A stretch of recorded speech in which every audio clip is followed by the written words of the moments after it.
Hi friends, I'm Maria Pontis with 4 decades of a corporate journey, coach and an author. Today, I'm very happy to introduce you to our distinguished researcher and teacher who has dedicated her life to public services. She has an impressive academic background, having completed a BA master's degree and PhD in the field.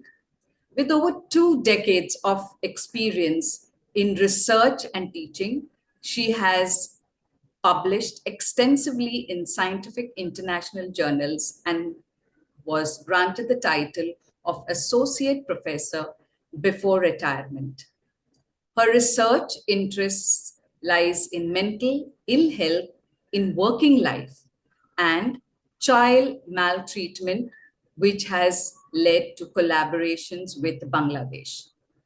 In addition to a professional accomplishment, she is a proud mother of 4 and grandmother of 7, having worked full-time in the public sector while raising a family. Despite the challenges of losing her husband to cancer 11 years ago, she remains an active member of her community.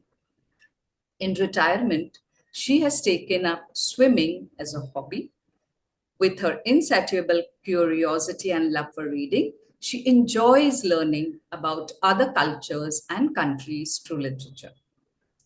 Born and raised in Sweden, she cherishes the benefits of living in a welfare state and believes that it is important to educate others about the country's unique social system. With this, friends, let me welcome Dr. Olav Erikson, and let's hear her empowering journey. Welcome, Dr. Ulla, and I'm so glad to have you over today, all the way from Sweden. Thank you very much, Maria. I'm happy to be here, and thank you very much for that very nice introduction. Yes, there's so many things you've done in life, and I'm sure our audience would be very keen to know as we go along. We would ask you many more questions about your journey. So let me ask you, the first thing is, when did you start thinking about retirement and how did you prepare for it financially? Yes, as you said, I'm lucky to live in Sweden, this welfare country, like other Scandinavian countries, Norway, Denmark, Finland. Because from your first day of employment, you pay government taxes, and that partly goes to like pension funds, stately government pension funds. Okay. And that is for securing your future retirement. So the state guarantee you that when you are retired, you will get a guaranteed pension. But also, the longer you work and the higher salary you have, the higher pension you also have will get. And what is also very special is that it is a government agency, like a pension authorities, and they send out every year, once a year, an envelope. We call it the orange envelope. Okay. And that is telling us and showing the prognosis of how much we will get when we are retired. And we will get this every month. So, and that is based on your salary. So in a way, we are prepared rather early for what will happen, at least financially, that we are rather secured. Okay, nice. Yeah. So, I mean, you've taken care, and in case you need to work on it a little more, you have that flexibility. Yes, but the age for retirement in Sweden is 65. It used to be lower, but due to that we are getting older, we are healthy also when we are old, and the whole population are getting older. So the government, they need the taxes, so they want us to work longer. Okay. But 65 is the age, but you are allowed to work at least 2 years more if you want to, but you can also sometimes retire earlier, but mainly for health reasons. And how did you have any specific retirement plan in place, or did you approach it or more organically in Sweden? How do you do? I think I had kind of a plan. And also, you know, being a mother of 4 and also being the big sister in the family of 3 siblings, I think I had to, it came naturally to organize life in a way, I think. But I also, like maybe 3, 4, 5 years before I was 65, I had discussions with my employer. And we discussed how long time I would like to work. And we decided that since I was healthy and I enjoyed my work, I would try to work until I was 67. So I that was in January 2017. So I could delay my pension or retirement until I was 67. Lovely. And you talked about about your journey and in Sri Lanka with respect to stay and work. So we'd like to hear a little more about that. What to Sri Lanka? Yes. In the end of the 1980s, I think it was, my husband was involved in a development project in Sri Lanka in the wooden industry. And he enjoyed that very much. And it resulted in him starting a joint venture company with a Sri Lankan partner. So then the years to come, he went there very often. So he was maybe more in Sri Lanka than at home. So, and I was at home with 4 children. So we decided that the whole family should try to move to Sri Lanka, at least for a period. So, and the first time I was in Sri Lanka was in 1990. And it was, then we went there for holidays, and we became, liked the country. So we decided we will give it a try to move there. And I contacted the embassy of Sweden because I knew that I wanted to do something also. And so I got an assignment as information officer. Wow.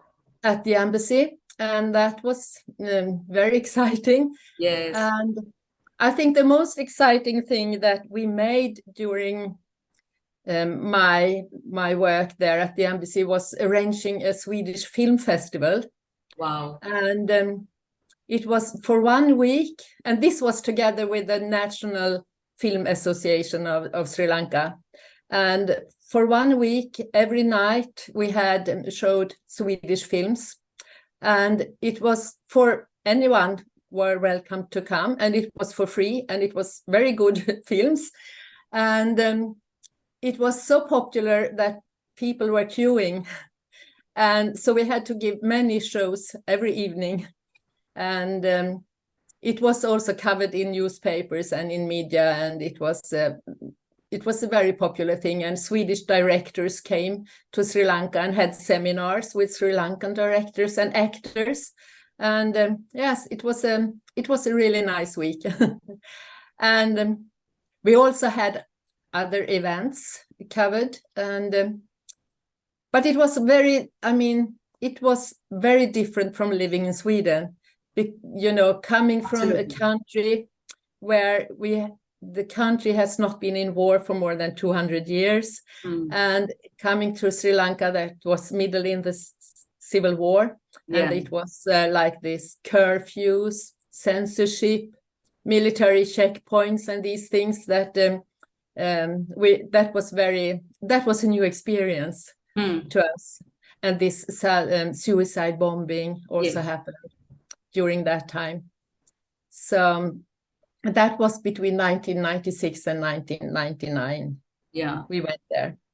But and the children went to school there, and so it has become, they say, it's their second home country. And I think it has influenced their life a lot. Yes, Also, it does. Yes. So what were your main priorities for how you wanted to spend your retirement? Did you think about it? Did you have any plans for that? Yes. I have always, I mean, had been active.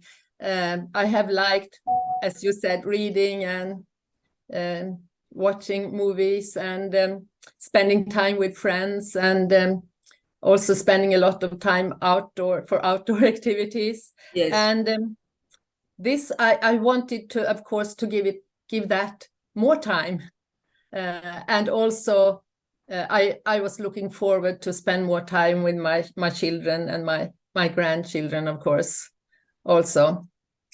So yeah, that was my priority. Yeah. Did you have any hobbies that you developed in your retirement? Yeah, yes. I went on with my old hobbies, but I also took up a new hobby, and that was in Sweden, every child is learned to swim. Okay. So when you are 8 years old, every child can swim at least 200 meters. But that is the breaststroke swim. Okay. And that is a bit slow, but which you knew swimming. I knew how to swim, but one thing I could not do was this freestyle swimming. So me and my friend, we were talking about this just a few years ago, and we said, why haven't we learned that type of swimming? Okay. So we took a course and started to learn, and we are not very good yet, but every week we go to the indoor swimming pool and do the training and exercising, and yeah, it's and this really is you have nice. Started now after retirement. Yes. Wow. Just a few years ago. Awesome. I got it as a present from my daughter who used to be competing in swimming. Okay. Okay. I'd like you to share your fulfilling experience during retirement so far with your work at Sweden and Bangladesh. Yes, when I said I was retired when I was 67, but it's not really the whole truth, because I have continued to work a little. Yes. So I work like around 20%. That is like 1 day a week. Okay. So I have gradually got into my retirement. So I'm not fully retired yet. So I still work a little. I do some teaching and some research still, because also that I was one of the persons that developed the public health science department. Okay. And we started program for bachelor program and master programs and also PhD program. Okay. So I was maybe a little mother public health science because I had been there for a long time, and so it was a bit hard to leave it all, and it also took some time to give the responsibilities to my colleagues. So, yeah. But now I have given away the responsibilities, and I'm just doing the fun now with the work. I don't have to do the administrative matters, and so I'm just meeting the students and doing the fun things. That's amazing. I mean, this is something very different that people get opportunities to do. So another thing I wanted to ask you, and for our viewers to know, is you did your education while you were married, after you got married, your PhD. Yeah, the PhD I took rather late in life. It's never too late. No, it's never too late. But my bachelor degree by graduation, that I did when I was young. So it was, and my master's degree maybe when I was not very young, but that was growing interest that and it was also my employer said that I think you should have the master's degree. So they supported me. So I had full salary during my study to master's degree. So I mixed that. I both worked and studied at the same time. And my PhD degree that I took when I came back from Sri Lanka. Oh, really? I mean, doing a PhD, boy, with family and Yes. work. Yes. Hats off to you. You need support from family and Yes. friends and my own mother. She supported me a lot. Also, babysitting and yes, helping with cooking children. and things like that. Yes, yes. Yes. And I also remember in your introduction, Ulla, uh, your husband passed away 11 years back, and due to cancer. How did you manage all that, yet to take care of him, your work, your family? I'd like you to give a little bit of insight on your journey at that time. What kept you going with your job? Because that's a Yes, tough one. it was hard to start with this fact that he was so ill, and we knew that it was not a cure. We knew that he was going to die, and that was hard for me, and it was hard for the children. So I went to I had some talks to a person, a psychologist, that we decided that it was good for me to talk about how could I stay strong, how could I support my children and my family in this situation, and my husband. And so that helped to have these regularly talks that my employer paid for these meeting the psychologist. And also I was the municipality where I live, the last months he was at home all time. Okay. And he wanted to be at home during his last time in life. So we were supported. We got help for managing this. So they came here with also nurses and doctors for medication several times per day. And they also assisted me so I could give medication to my husband. So that was very good for him and for us also. And friends could come here, and I could do the cooking, and he felt the smell, and he liked that. It was he was very happy in a way that it could be arranged that way. But of course it was a hard time. It was, but work going to work, that was also a relief in a way, because for some hours I could think about something else than having a sick husband at home. Okay. So work also helped me to come through this period in a way. Yes. Changed your state of mind at that time while at work. Yes. And also I think you come to think there are so many things in life that can be happy of having, and also every day becomes important in a way. Right. Yes. Okay. I want to ask you is, how do you take care of your health? I mean, how is health important to you right now? Yes, I'm lucky that I'm healthy, and I would like to keep myself healthy, and I'm doing that with swimming is one thing, and also meeting friends and relatives. I think to have good friends around you, and that is very important. And also Swedish people are very like to be out in the nature. Walking, bicycling. In wintertime, we go skiing and skating, and I mean, we spend a lot of time outdoors. And do you bicycle now? Yes. At this age? Yes. Yes. Wow. That is one of the things that changed. I have changed my life also the last years. I realized that I didn't need my car anymore. Okay. Because I hardly used it, because we have very good communications, and I like to walk, and I like to cycle. So I sold my car, or rather I gave it to my son. And that was also due to financial reasons and also environmental reasons, because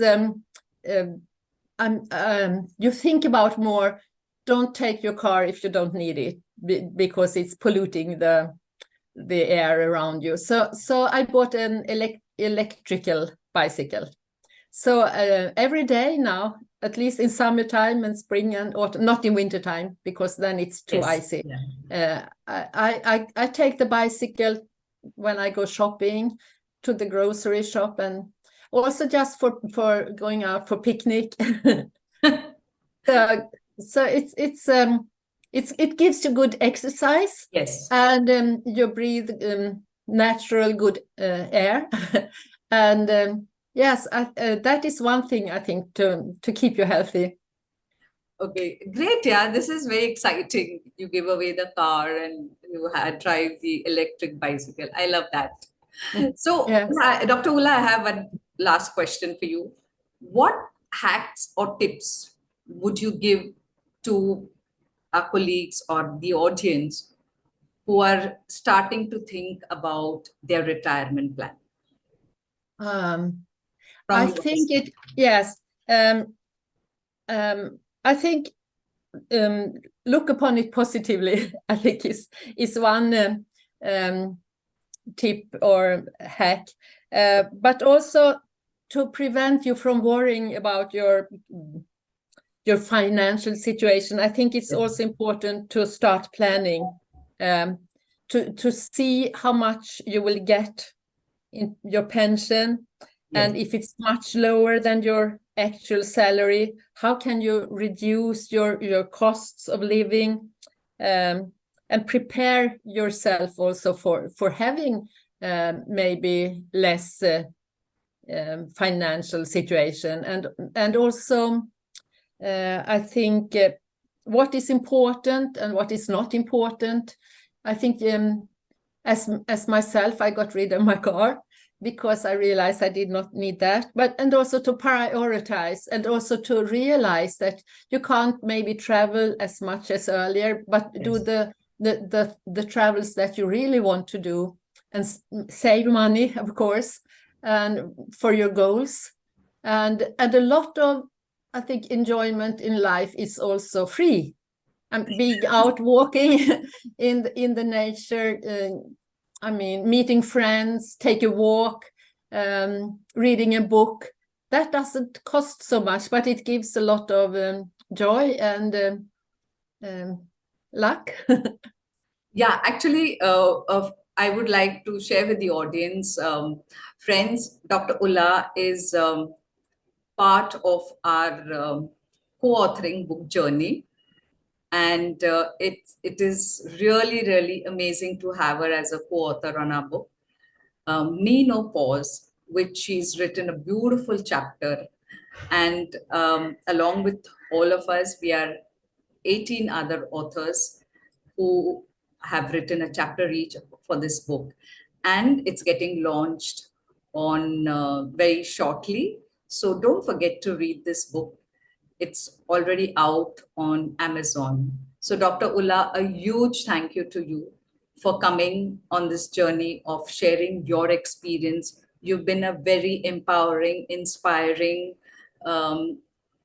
lady for all of us who, as women, we very often have a lot of situations we need to deal with in our family, in our homes, in our own health. And despite whatever you had, you were unstoppable. And so the book that you have written a chapter with will really, really inspire our audience. So, Dr. Ulla, thank you very much for sharing your wealth of experience, expertise, and for making a difference in the lives of people and communities around your countryside. And we are extremely honored to have you with us today. Thank you very much for joining us on this episode. Thank you very much for having me. It was really interesting and exciting to speak to you. Thank you. Thank you. I know growth is not in her.